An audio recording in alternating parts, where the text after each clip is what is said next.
3 days before Christmas, Mom tested positive for COVID.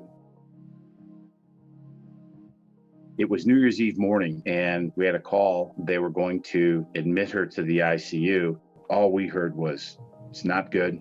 She's in bad shape, and she's going to be here probably 4 weeks on a ventilator if she recovers at all. We can't be with her. We can't hold her hand. We can't sleep in the room with her. And that's heartbreaking. My wife's mother, she had been seeing Dr. Corey's research information, sent it to my wife and said, Michael needs to get his mom this. We jumped on that, looked at it, did the research, read his papers, saw his testimony before Senate, and demanded that the ICU give it to her. The initial request was, no, we don't experiment on patients. And we just said, we'll sign whatever waiver you want. We don't hold you responsible, but we want her to have this. The doctor made the call, called us back in 15 minutes, and he said, we'll give her 1 dose.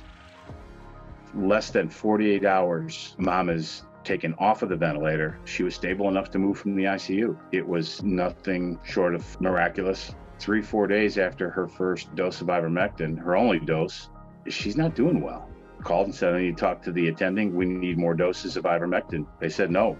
We called and they said no more doses. We're not going to experiment on patients, and it's not approved for the treatment.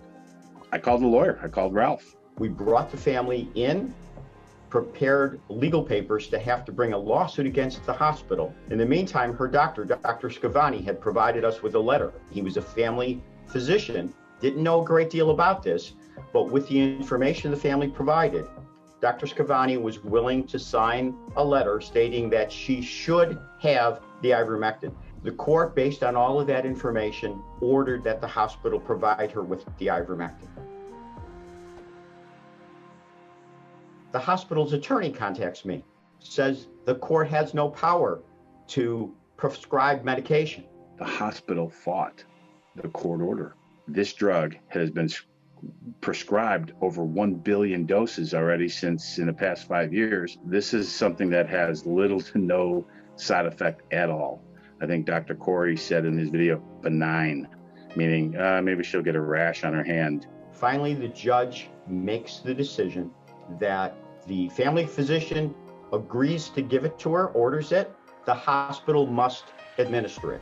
She got 3 more doses and she turned around.